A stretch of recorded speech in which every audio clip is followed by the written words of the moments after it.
Shalom, selamat bertemu kembali di dalam ibadah tengah minggu pada malam hari ini yang kita mulai di awal bulan yang baru. Kita bersyukur, kita berterima kasih karena rahmat dan kasih Tuhan menyertai perjalanan hidup kita 1 bulan lamanya sehingga kita masuk di dalam bulan yang baru. Mari saudara, kita mau sama-sama mengucap syukur, kita mau sama-sama menyanyikan pujian. Kasih setiamu yang kurasakan.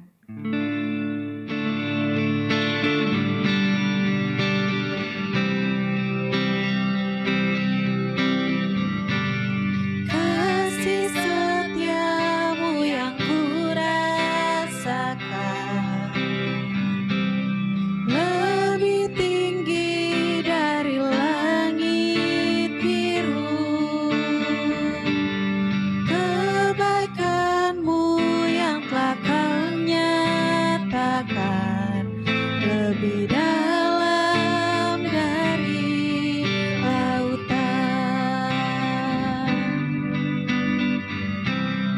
Berkat-Mu yang telah ku terima sempat membuatku terpesona. Apa yang tak pernah ku pikirkan, itu yang kau sediakan bagiku. Siapakah aku ini, Tuhan? Jadi biji mata-Mu. Dengan apa kan ku balas, Tuhan, selain puji dan kasih setiamu ya Tuhan. Kasih setiamu yang kurasakan lebih tinggi dari langit biru. Kebaikan-Mu yang telah kau nyatakan lebih dalam dari lautan. Berkat-Mu yang telah ku terima sempat membuatku terpesona.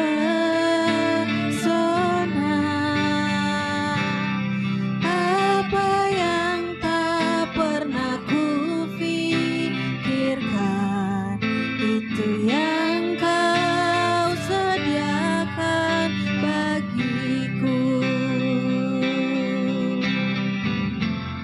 Siapakah aku ini, Tuhan? Jadi biji mata-Mu.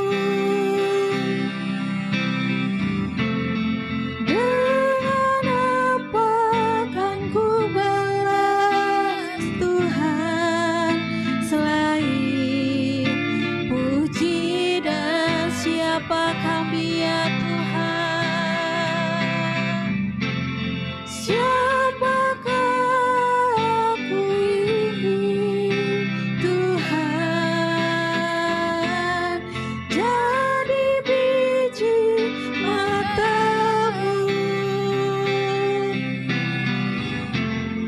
Dengan apa kan ku balas, Tuhan, selain puji dan siapa kami Tuhan?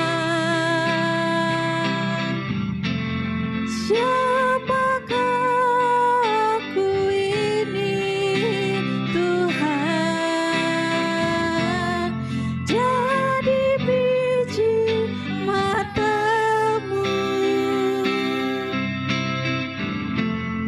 Dengan apa kan ku balas, Tuhan,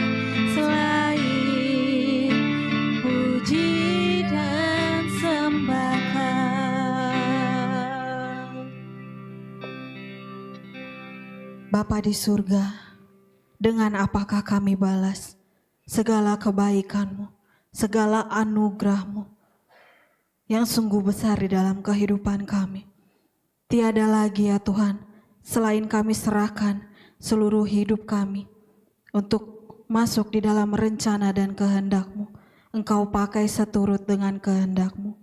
Bapa di surga, kami mengucap syukur untuk hari demi hari yang kami lalui. Engkau ada bersama-sama dengan kami, menyertai setiap perjalanan kehidupan kami. Sehingga kami ada di hari ini, pada malam hari ini, untuk beribadah kepadamu. Semua oleh karena rencana-Mu, semua oleh karena kehendak-Mu. Terima kasih ya Bapa, kami yang telah berkumpul, kami yang telah hadir, kami yang masih Engkau berikan kesempatan untuk beribadah. Biarlah kami menikmati ibadah ini dari awal pertengahan sampai pada habisnya. Biarlah Roh Kudus-Mu ya Tuhan ada di tengah-tengah di mana kami beribadah, baik kami yang ada di rumah, baik kami yang sedang dalam perjalanan. Mohon kiranya terang-Mu menyertai setiap ya Bapa peribadatan kami pada malam hari ini. Terima kasih ya Tuhan, sungguh kami rindu bertemu muka dengan Engkau. Untuk itu kami datang kepadamu, memohon ampun atas setiap dosa dan pelanggaran kami, kealfaan dan kelemahan kami ya Bapa, yang masih mendukakan Roh Kudus-Mu, yang masih menyedihkan hati-Mu. Untuk itu kami datang kepadamu Tuhan, mohon berikan kami kekuatan yang baru, baharuilah kehidupan kami, baharuilah segenap ya Bapa tubuh kami. Biarlah kiranya kami dapat memuji memuliakan nama-Mu, dapat menyenangkan hati-Mu, menjadi kesukaan bagi nama-Mu. Terima kasih Tuhan Yesus. Kami juga rindu, bukan hanya kami yang beribadah, tapi Engkau pakai kami ya Bapa, agar orang-orang yang tahu jalannya ibadah ini tetapi belum bergabung, biarlah kiranya Tuhan Roh Kudus-Mu juga boleh menjangkau setiap jiwa-jiwa, sehingga ya Bapa semakin banyak orang yang menjadi mengenal kepada nama-Mu. Terima kasih Tuhan Yesus Kristus. Ini kehidupan kami Tuhan, sucikan dan kuduskan, sebab sebentar lagi kami akan masuk dalam tahta hadirat-Mu yang kudus. Berkuasalah Engkau di dalam ibadah kami pada malam hari ini. Terima kasih Tuhan Yesus Kristus. Kami sudah berdoa dan mengucap syukur. Haleluya. Amin. Saudara bersuka cita? Ada haleluya? Puji Tuhan. Kita bersuka cita sebab Tuhan Yesus begitu baik dalam hidup kita. Dia adalah sahabat, Dia adalah teman kita yang tidak pernah meninggalkan keadaan kita. Kita mau sama-sama puji nama Tuhan dengan ada satu sobatku.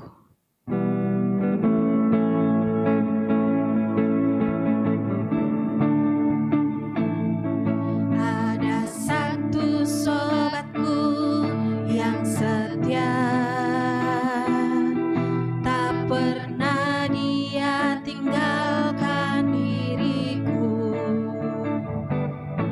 Di waktu aku susah, waktuku sendirian, dia selalu menemani.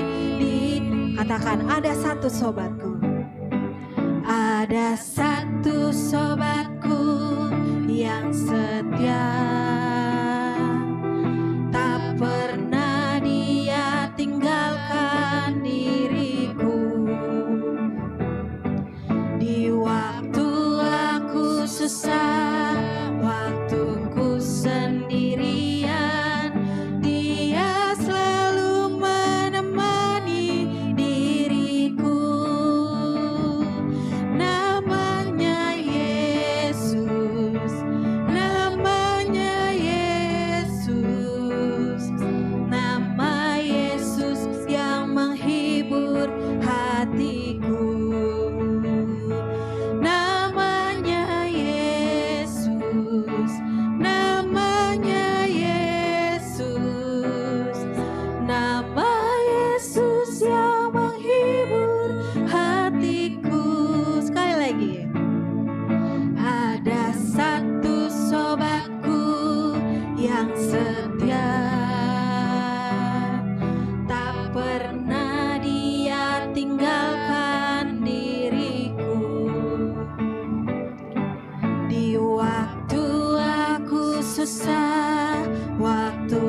sendirian, Dia selalu menemani diriku. Namanya Yesus, namanya Yesus, nama Yesus yang menghibur hatiku. Namanya Yesus, namanya Yesus, nama Yesus yang menghibur. Namanya Yesus, namanya Yesus, namanya Yesus, nama Yesus yang menghibur hatiku. Haleluya.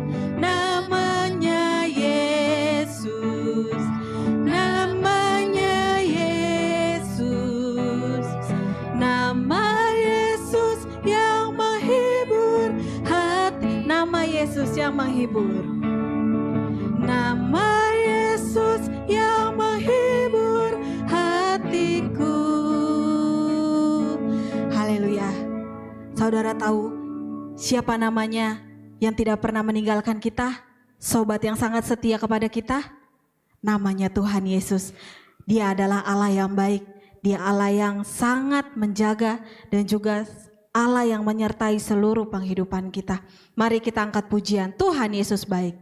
Bahwa Dia baik dalam hidup kita.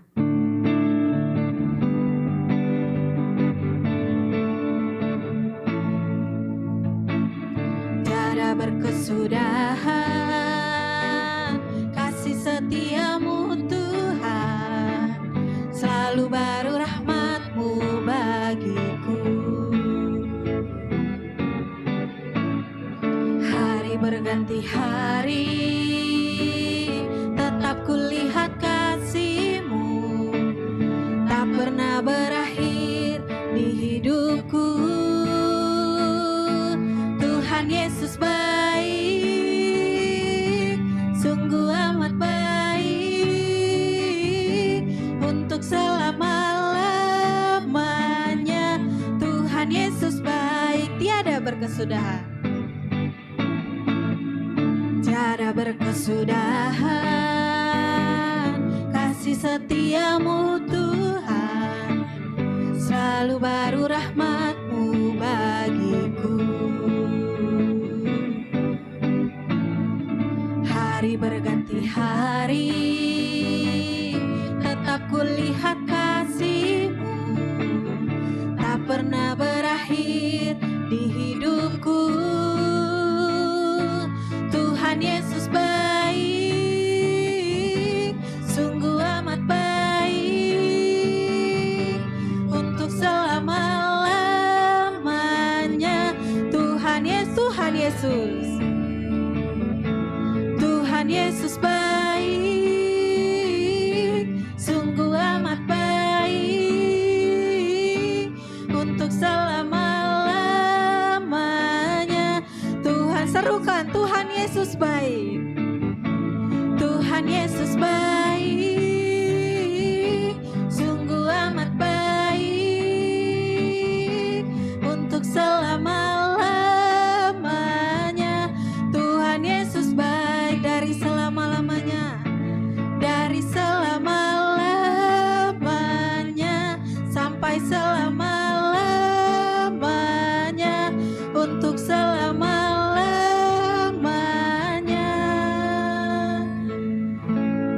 Tuhan Yesus baik. Haleluya. Tuhan Yesus baik buat saya, Tuhan Yesus baik buat saudara, dan kebaikannya akan tetap sama dari dulu, sekarang, dan sampai selama-lamanya. Untuk itu saudara, dengan apa kita membalas kebaikan Tuhan? Tidak ada lain dengan kita menyerahkan seluruh hidup kita untuk dibentuk sesuai dengan kehendak firman-Nya. Kita mau sama-sama menyanyikan lagu pujian, Kaulah Segalanya. Kita akan masuk di dalam pemberitaan firman Tuhan.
Kami puji, kami muliakan nama-Mu ya Tuhan. Sebab Engkau Allah yang layak dipuji dan ditinggikan. Bapa di surga, saat ini kami akan masuk di dalam pemberitaan firman-Mu. Mohon Engkau yang urapi kepada kami, sucikan dan kuduskan seluruh kehidupan kami, agar kami layak menerima firman-Mu yang maha suci, sehingga membersihkan seluruh kehidupan kami dari segala yang jahat, sehingga kami masuk kepada terang-Mu yang ajaib. Jadikanlah kami seperti seorang murid yang mau dengar-dengaran kepada firman-Mu. Biarlah oleh setiap firman yang disampaikan menjadi berkat bagi kami semua, baik kami yang memberitakan, baik kami yang mendengarkan. Bahkan kalau Engkau boleh berkenan, berkat firman yang kami terima, boleh kami bagi-bagikan bagi teman-teman kami, seisi keluarga kami, sanak saudari kami, sehingga semakin banyak orang yang mengenal kepada nama-Mu. Terima kasih Bapa di surga, kami sudah siap mendengarkan firman-Mu. Kami buka bejana kehidupan kami. Hanya di dalam nama Tuhan Yesus Kristus, kami sudah berdoa dan mengucap syukur. Haleluya. Amin.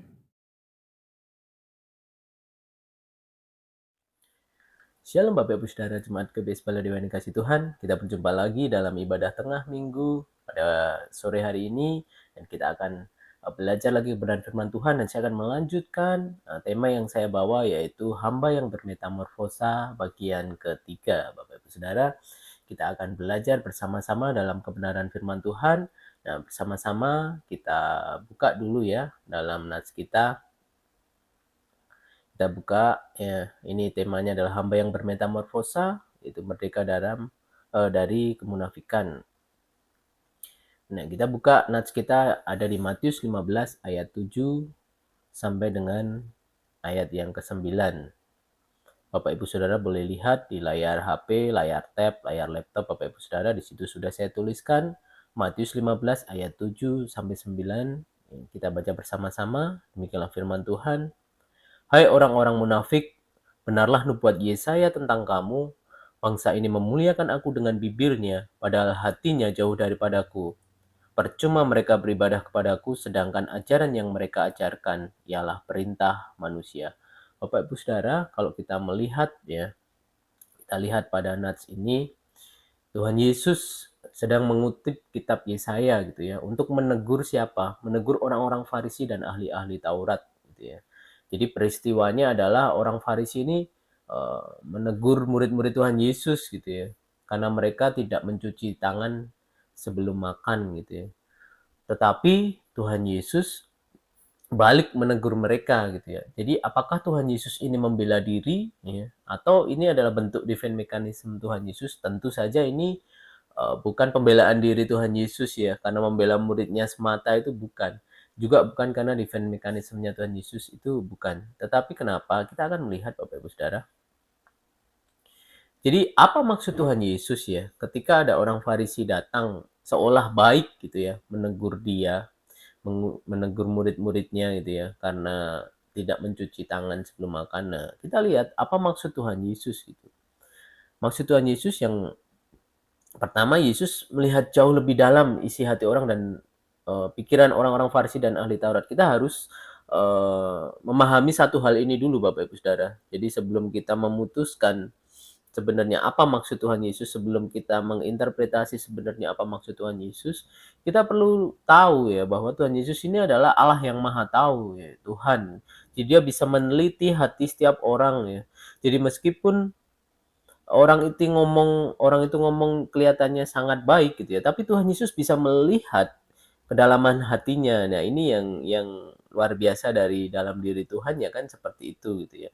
Jadi kita perlu lihat dari kacamata ini dulu. Yesus tahu isi hati dan pikiran orang Farisi. Jadi Yesus bukan membela dirinya, tidak. Yesus tidak membela murid-muridnya semata, enggak. Itu bukan defense mechanism dari Tuhan Yesus, bukan ya. Defense mechanism ini biasanya dilakukan oleh orang-orang yang melakukan kesalahan gitu ya. Ketika dia ditegur, dia beralasan. Ada beberapa bentuk defense mechanism Bapak Ibu Saudara. Ada yang dia membenarkan perbuatannya akhirnya, ada yang dia justru mengingat-ingat kejayaan masa lampau. Oh, tapi aku dulu bagus kok mengerjakannya gini-gini. Padahal yang kita bahas adalah sekarangnya itu. Nah, itu beberapa bentuk defense mechanism gitu ya. Jadi intinya defense mechanism itu adalah pertahanan diri yang dia seorang lakukan gitu ya ketika ditegur, ketika dinyatakan kesalahannya. Tujuannya satu-satunya adalah ya untuk tidak mengakui kesalahannya itu, untuk tidak mau meminta maaf. Itu defense mechanism ya. Dan Tuhan Yesus jelas tidak melakukan itu. Karena kita lihat dengan kacamata bahwa Tuhan Yesus melihat jauh lebih dalam isi hati dan pikiran orang-orang Farisi itu. Dan kita lihat lebih dalam lagi Bapak Ibu Saudara. Yang pertama, yang Tuhan Yesus lihat adalah orang Farisi dan ahli Taurat itu telah lebih mementingkan apa yang di luaran, sedangkan dalam hatinya diabaikan. Itu muncul dalam banyak sekali teguran Yesus terhadap orang-orang Farisi. Bahkan teguran yang paling tajam ya yang pernah tertulis dalam firman Tuhan yang pernah saya tangkap adalah ketika Tuhan Yesus katakan orang Farisi itu seperti kuburan yang dilabur putih. Jadi atasnya bagus, dilabur putih, cantik, dalamnya bangkai gitu ya. Itu teguran yang sangat tajam yang dilontarkan oleh Tuhan Yesus kepada orang-orang Farisi. Jadi Yesus tahu bahwa orang Farisi itu selalu lebih mementingkan hal yang di luarannya, ya. Hal yang nampak-nampak saja. Jadi personal brandingnya bagus. Mereka sebagai orang Farisi dan ahli Taurat ini sebagai pemimpin-pemimpin, pemuka-pemuka agama yang wah pakai baju-bajunya ya yang baju-baju imam-imam supaya apa? Supaya dipandang. Jadi mereka lebih mementingkan looks ini loh.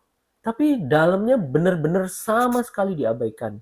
Itu yang Tuhan Yesus tidak pernah sukai dalam diri orang Farisi, kemunafikan itu. Yang kedua, Tuhan Yesus tahu jelas bahwa interpretasi atau penafsiran orang Farisi dan ahli Taurat terkait firman Tuhan itu ya telah menyimpang dari maksud asli Tuhan Yesus. Itu pun nampak dari teguran-teguran Tuhan Yesus, sama seperti ketika Tuhan Yesus akan menyembuhkan seseorang pada hari Sabat. Orang Farisi dan ahli Taurat sudah ngomongin, ini orang kok berani-beraninya ya menyembuhkan orang di hari Sabat. Padahal hari Sabat itu hari yang dikuduskan oleh Tuhan. Sepertinya baik, statement mereka itu tuh sepertinya baik. Tapi kemudian Tuhan Yesus katakan, kalau anakmu atau lembu sapimu jatuh ke dalam sumur pada hari Sabat, kamu akan langsung mengangkatnya atau enggak? Ya, dikatakan, kalau lembu sapimu itu masuk ke dalam sumur pada hari Sabat, kamu langsung akan mengangkat dia enggak? Langsung kamu tolong enggak lembu sapimu itu? Karena faktanya ya, pasti mereka akan menolong lembu sapinya itu. Tuhan Yesus katakan, terlebih lagi anak manusia ini loh, yang sakit ini loh. Lembu sapi aja kamu tolong, ya. Lembu sapi aja kamu tolong, apalagi anak manusia. Jadi orang Farisi dan ahli Taurat ini ya, memang dikatakan firman Tuhan ya, pada masa kekosongan itu, antara Maleaki sampai kepada Perjanjian Baru ya, ada masa kekosongan di mana Tuhan tidak berbicara lewat nabi-nabinya, Tuhan tidak memberikan penglihatan-penglihatan ya, tetapi ada orang-orang khusus yang mereka memang masih memegang ajaran yang benar gitu ya. Yaitu adalah kelompok-kelompok orang-orang remnan ya, itu sama seperti Yusuf, Maria, ini orang-orang remnan. Zakaria yang memegang firman Tuhan itu masih benar, tetapi orang Farisi dan ahli Taurat dan juga orang-orang Saduki itu sudah mulai menyimpang. Bahkan mereka menuliskan hukum Taurat itu menjadi 600-an juklak gitu ya. Dan itu semua lebih mementingkan hal-hal yang di luarannya, kulitnya gitu ya, bukan pada maksud Tuhannya. Jadi Tuhan Yesus tahu jelas bahwa orang Farisi ini kalau ngomong itu pasti tentang hal-hal luarnya aja, tidak sampai pada esensinya gitu ya, tidak sampai kedalaman itu. Tuhan Yesus tahu jelas. Jadi kenapa Tuhan Yesus mengatakan hal demikian?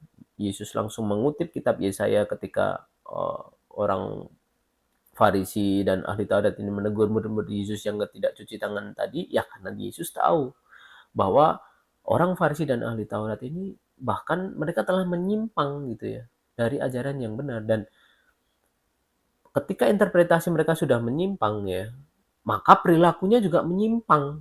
Nah ini sebuah efek domino ya. Jadi interpretasi menyimpang, akhirnya perilakunya juga menyimpang, dan itu yang menjadi fokus utama Tuhan Yesus gitu ya. Concern-nya itu ada di situ. Tuhan Yesus nggak mau bahwa kita orang-orang Kristen itu hanya melihat sesuatu hal itu hanya pada kulitnya saja.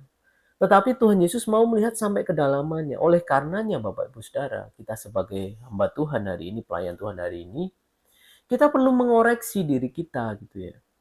Jadi jangan kita semata-mata hanya karena kita seorang pendeta kah, kita seorang WL kah, kita seorang tim musik kah, kita seorang pelayan asar kah, kemudian kita berjalan tegak, yang lain aja nggak dilihat, kita lihatnya ke langit-langit. Jangan. Karena justru itu yang dilakukan orang Farisi dan ahli Taurat waktu itu. Mereka selalu menaruh beban yang lebih besar daripada yang bisa mereka tanggung sendiri. Itu pun ditegur sama Tuhan Yesus gitu ya. Artinya apa? Artinya orang Farisi itu seringkali seperti ini Bapak Ibu Saudara. Kalau ada orang baru bertobat atau orang-orang yang bukan ahli Farisi, bukan orang Farisi, bukan ahli Taurat gitu ya, orang Yahudi biasa gitu ya, jemaat biasa gitu, mereka selalu meletakkan beban yang berat. Kamu harus gini, kamu harus gitu gitu ya. Contohnya ya ini seumpama aja. Kamu tuh kalau sekolah ya harus hebat, nilainya harus baik, matematika 100, bahasa Indonesia 100, bahasa Inggris. Sedangkan dirinya saja mungkin matematikanya 6, bahasa Indonesianya 6, mungkin dirinya sendiri seperti itu, tetapi dia menaruh beban yang begitu berat kepada orang lain. Supaya apa? Supaya dia kelihatan berwibawa, hebat, hamba Tuhan, pelayan Tuhan. Untuk apa? Gitu. Tuhan Yesus jelas menegur hal itu. Untuk apa kamu terlihat baik, ya, sedangkan dalammu enggak? Makanya Tuhan Yesus berkata, ini orang-orang munafik ini ya. Bahkan ya, kalau kita lihat lagi Bapak Ibu Saudara, ya, kita balik sebentar ya. Di ayat yang ke-9 dikatakan, percuma mereka beribadah kepadaku, sedangkan ajaran yang mereka ajarkan ialah perintah manusia. Jadi dikatakan ya, kemarin ketika saya sharingkan di kaum pria ya, ketika orang mengaku percaya Yesus, kenal Yesus tapi nggak beribadah, itu ya omong kosong. Tetapi jika ada orang beribadah tetapi tidak melakukan, ya hari ini kita next level ya. Ketika ada orang beribadah tetapi yang dilakukan bukan ajaran Tuhan tapi ajaran manusia, ya percuma gitu ya. Percuma. Jadi ini next levelnya. Kalau kemarin firmannya adalah yang percaya nggak ibadah itu omong kosong. Kalau sekarang beribadah tapi menjalankan perintah manusia bukan perintah Tuhan, ya percuma. Omong kosong juga, sama, empty, nothing, kosong gitu ya. Jadi ini yang menjadi concern kita, karena saya kebetulan ya puji Tuhan diperkenankan Tuhan melihat bertemu dengan banyak tipe-tipe hamba Tuhan gitu ya.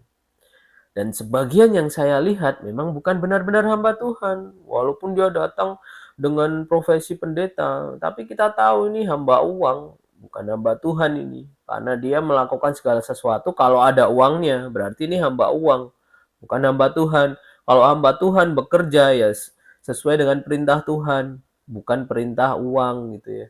Jadi saya selalu melihat seseorang dari apa yang dia lakukan, karena firman-Nya jelas. Bangsa ini memuliakan aku dengan bibirnya, padahal hatinya jauh daripadaku. Percuma mereka beribadah kepadaku, sedangkan ajaran yang mereka ajarkan ialah perintah manusia. Jadi orang-orang yang seperti ini, mau sebagus apa bajunya, mau sehebat apa profesinya sebagai dalam struktur organisasi gereja mungkin ya, baik ketua sinode, tapi kalau korupsi dana hibah, ya hamba uang, bukan hamba Tuhan. Maupun itu ketua sinode gitu ya.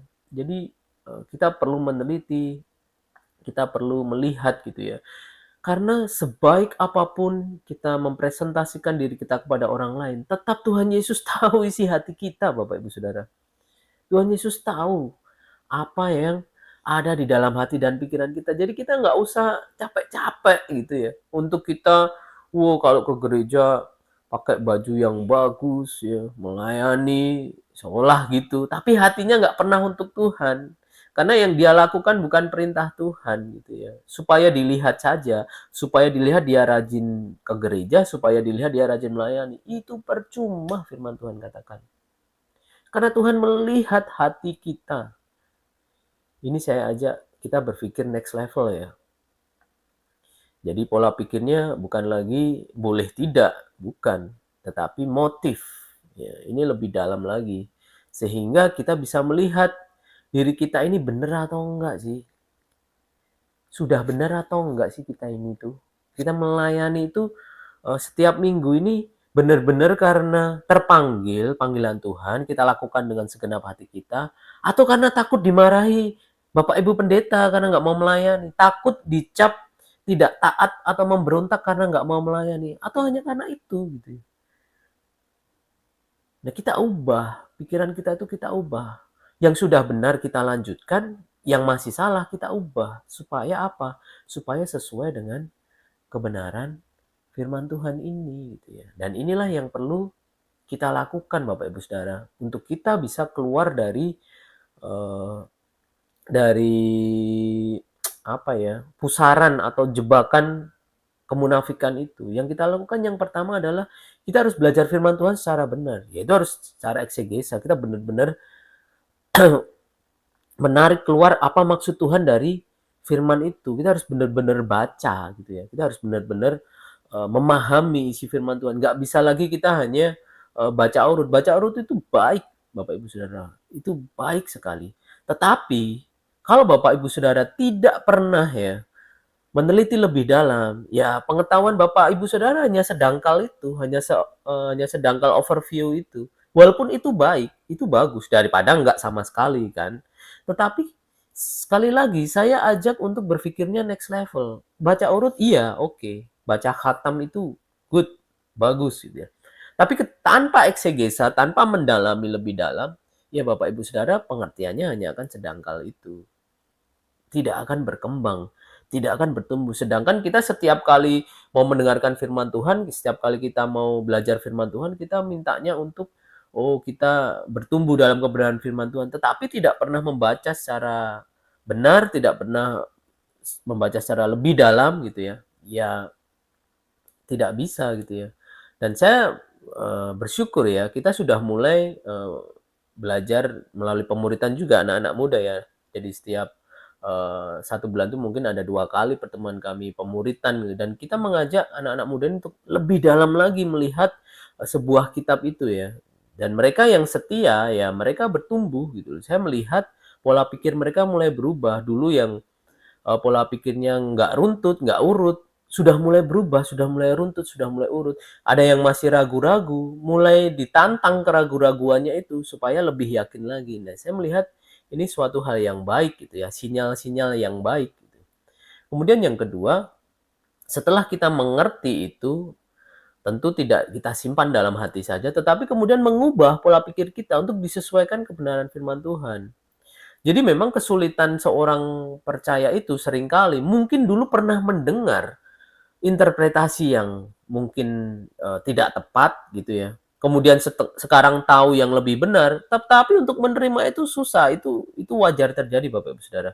Karena mungkin itu sudah tertanam dalam pikirannya bertahun-tahun yang lalu gitu ya. Apakah saya mengalaminya? Ya pernah juga gitu ya. Ada 1-2 hal yang saya anggap itu saya pegang sebagai sebuah kebenaran yang hakiki gitu ya. Tetapi ketika saya membaca firman itu, saya mendalaminya, kok kayaknya ini pengertian saya ini kurang tepat ya. Kayaknya nggak sepenuhnya benar gitu ya. Contoh Bapak Ibu Saudara. Saya dulu pernah dikasih tahu bahwa turunnya Roh Kudus itu melalui penumpangan tangan saja gitu ya. Jadi itu estafet dari penumpangan tangan. Saya pegang itu Bapak Ibu Saudara. Bahkan saya uh, beranggapan seperti itu. Makanya ketika saya berdoa saya selalu menumpangkan tangan kepada setiap orang-orang yang saya doakan gitu kan supaya ada impartasi, ada estafet kuasa Roh Kudus itu. Tetapi saya melihat kemudian dalam beberapa kesempatan ya Roh Kudus itu turun ya. Bahkan tanpa ada penumpangan tangan gitu ya. Saya melihat proses ini. Oh, ternyata Roh Kudus bekerja tanpa maksudnya baik ada maupun tidak ada penumpangan tangan, Roh Kudus bekerja gitu. Jadi saya berarti tidak sepenuhnya salah bahwa kalau penumpangan tangan tidak ada kuasa Roh Kudus tidak sepenuhnya salah. Tetapi bukan hanya karena penumpangan tangan saja gitu loh. Nah, seringkali mungkin dulu kita sudah menangkap sebuah hal gitu ya yang ternyata nggak sepenuhnya benar karena ketika kita comparekan, ketika kita bandingkan dengan firman Tuhan, oh yang benar tuh yang ini loh, yang sesuai firman Tuhan ini loh. Yang itu nggak sepenuhnya benar, ya harus diganti. Kita harus mau mengubah pikiran kita sesuai kebenaran firman Tuhan. Dan kita nggak akan bisa mengubah pikiran kita kalau kita nggak belajar, nggak eksegesa. Gitu ya. Apalagi yang ketiga, memperbaiki perilaku sesuai kebenaran firman Tuhan. Bagaimana kita bisa memperbaiki perilaku kalau pikirannya masih salah? Gimana kita mau memperbaiki pikiran kalau kita nggak belajar? Jadi ini efek domino juga. Dan 3 hal ini harus kita lakukan kalau kita mau merdeka dari kemunafikan itu. Supaya kita terbebas gitu ya. Kita terbebas dari kemunafikan itu. Supaya kita mengerti bahwa firman Tuhan yang benar itu yang seperti ini loh. Sehingga ketika kita melayani Tuhan, motif kita juga benar.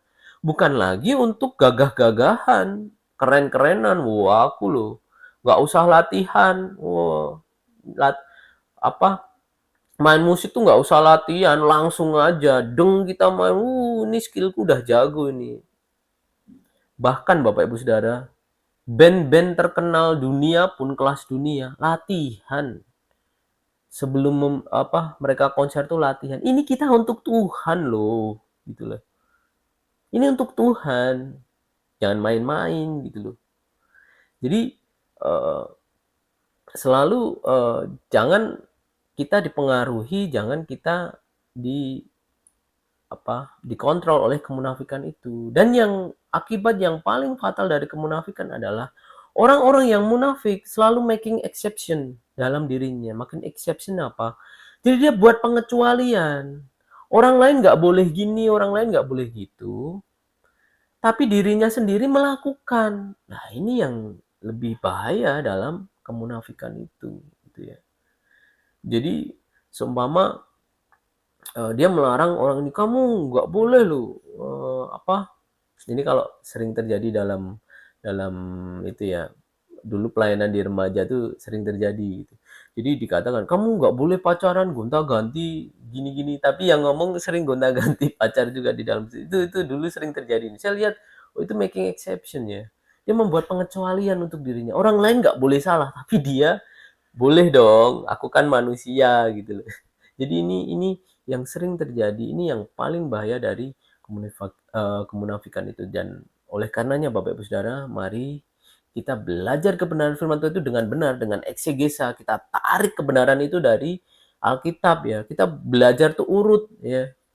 Dari kitab 1 Yohanes kita cari tahu dulu apa sih maksud 1 Yohanes itu, apa tujuan Tuhan dalam 1 Yohanes. Kita belajar lagi Galatia, apa sih maksud Galatia itu, apa tujuan Tuhan. Nah, begitu kita tahu, kita mengubah pola pikir kita, oh aku harusnya sama kayak firman Tuhan ini, oh harusnya aku berbuat persis seperti apa yang diperintahkan Tuhan ini, kemudian perbuatannya diubahkan, dan akhirnya kita terbebas dari kemunafikan itu. Akhirnya kita punya standar yang tinggi juga, yang akhirnya bahwa apa yang kita lakukan itu sesuai sama firman Tuhan. Jadi jangan sampai teguran Tuhan Yesus itu kepada orang-orang Farisi dan ahli Taurat ternyata juga menjadi teguran kita hari ini. Wah, itu memprihatinkan gitu ya, sangat memprihatinkan. Oleh karenanya Bapak Ibu Saudara, mari kita bersama-sama kita terus mengubah pola pikir kita dengan cara apa? Dengan kita belajar firman Tuhan secara eksegesa ya, kita tarik keluar itu kebenaran firman Tuhan, kita gali lebih dalam itu, kita ubah pola pikir kita, dan akhirnya kita juga mengubah perilaku kita. Dan mari Bapak Ibu Saudara, kita bersama-sama ambil saat teduh kita. Mari bersama-sama kita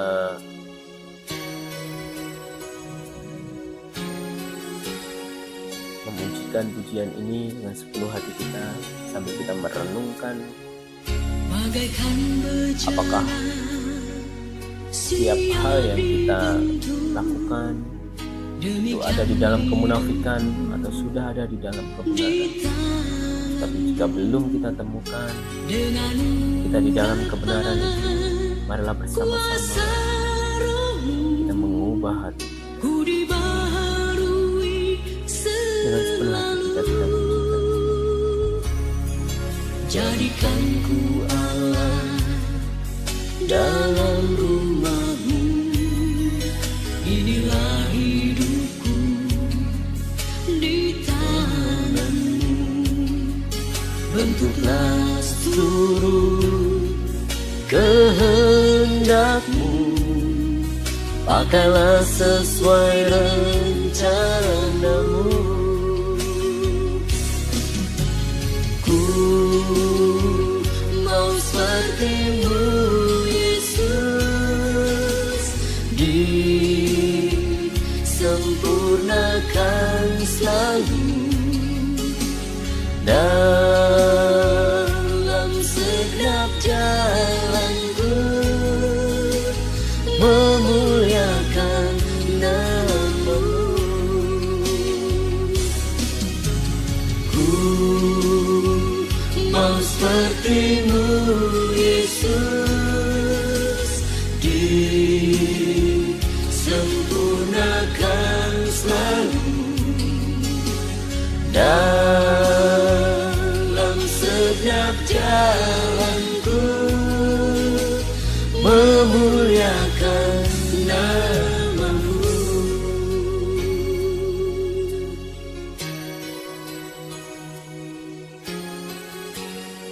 Mari dengan sepenuh hati kita pujikan pujian ini dari awal, bagaikan bejana siap dibentuk.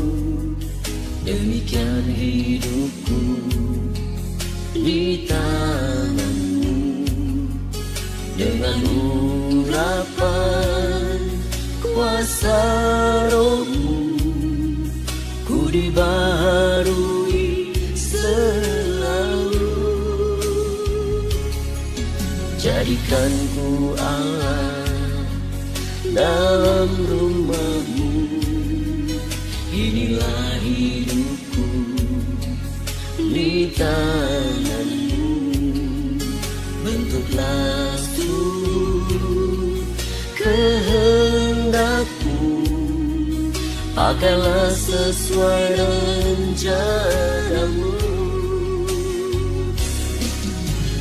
Ku mau seperti-Mu, Yesus, disempurnakan selalu dalam segenap jalanku, memuliakan nama-Mu. Ku mau seperti-Mu, Yesus, disempurnakan selalu dalam segenap jalanku, memuliakan nama-Mu. Memuliakan nama-Mu.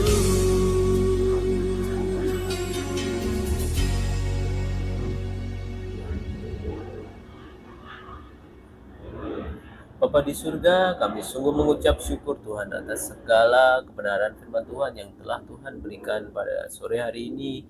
Kiranya Tuhan yang memberikan Roh Kudus dalam hati kami masing-masing Bapa, untuk boleh memberitahukan kepada kami setiap hal, setiap perilaku, pemikiran yang mungkin masih menyimpang dalam diri kami, tetapi lewat Roh Kudus-Mu Engkau ingatkan setiap kami Tuhan, untuk kami boleh mengevaluasi setiap diri kami, supaya setiap kami ini Tuhan boleh Tuhan bebaskan, boleh Tuhan merdekakan dari segala kemunafikan, dan biarlah apa yang terucap di bibir kami, apa yang terpikirkan di pikiran kami, dan apa yang kami lakukan semuanya sinkron Tuhan, semuanya selaras dengan kebenaran firman-Mu Bapa. Terima kasih Tuhan, biarlah Roh Kudus-Mu yang senantiasa memimpin setiap kami ini Bapa, untuk menjadi hamba-hamba Tuhan yang bermetamorfosa, yang berubah hari demi hari Tuhan, waktu demi waktu, sampai Engkau temui setiap kami Tuhan.